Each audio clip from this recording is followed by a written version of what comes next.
hindi na naka-open kasi yung mga from A to F, open space. Tama ba? Lagyan niya ba? Okay, excuse.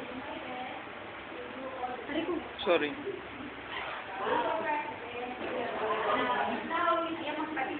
Yan. O sir, apply mo na sir kay ano. Kay... Ay, tayo. Yes. O sir, go. Okay. Okay, sa control ngayon, punta tayo sa dislocation.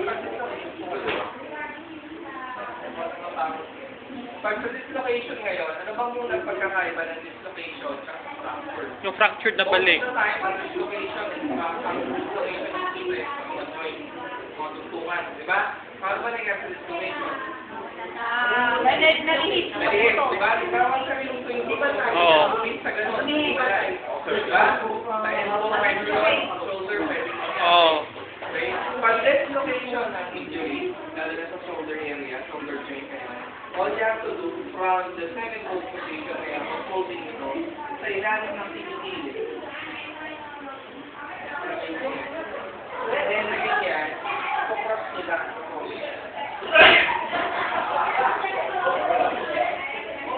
Then, tali. Naka-cross ka lang. Bakit naka-cross? Isa na. Pag naka-cross kasi na ganito, naka-anchor na yun. Nakasapulod sa joint para hindi na bumagsak o malaglag, mawala, ma-reputation o na-dislocate yung joint. Kaya sa ilalim, kumbaga naka-sakop. Kaya sa ilalim yung simula. Ngayon, saan ko ito itatali? Pwede natin i-modify ito by using yung another shoulder as a anchor. Kaya dito ko nilalagay sa labas. Bakit? Kaya nga ang ano doon yun ang catch doon. Kaya kung tinali rin sa kabila, para ma-restrict yung paggalaw. Dahil pag ginalaw niya, kasi matatanggal yun. Di ba? So kailangan naka-stable lang, naka-stabilize lang siya. Pwede ka nakagad mag-square lang dito. Para sa pagmalaki. Okay. Pag malaki tao, good question, Jerry. Pero hindi kaya talaga ka-focus kasi wala. Pag halimbawa yung Ito, sir. pwede na talaga, Hindi kaya ayos yan.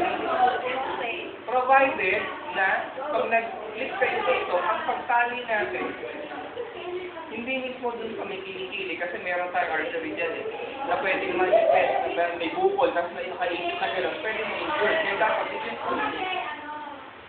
okay, palabas. Ate ko talagang to. Ate ka rin naman. High blood eh. Ate ka rin naman dito, ba? Doon ko nga rin, ililibre kita minta ko magkapera ko. Minsan pa yun. Tagal pa yun minsan kung malapit na ako matapos. Uy, mauna pa ako sa September pa ako. So yan na sir, finished product. Oh, yan, sir.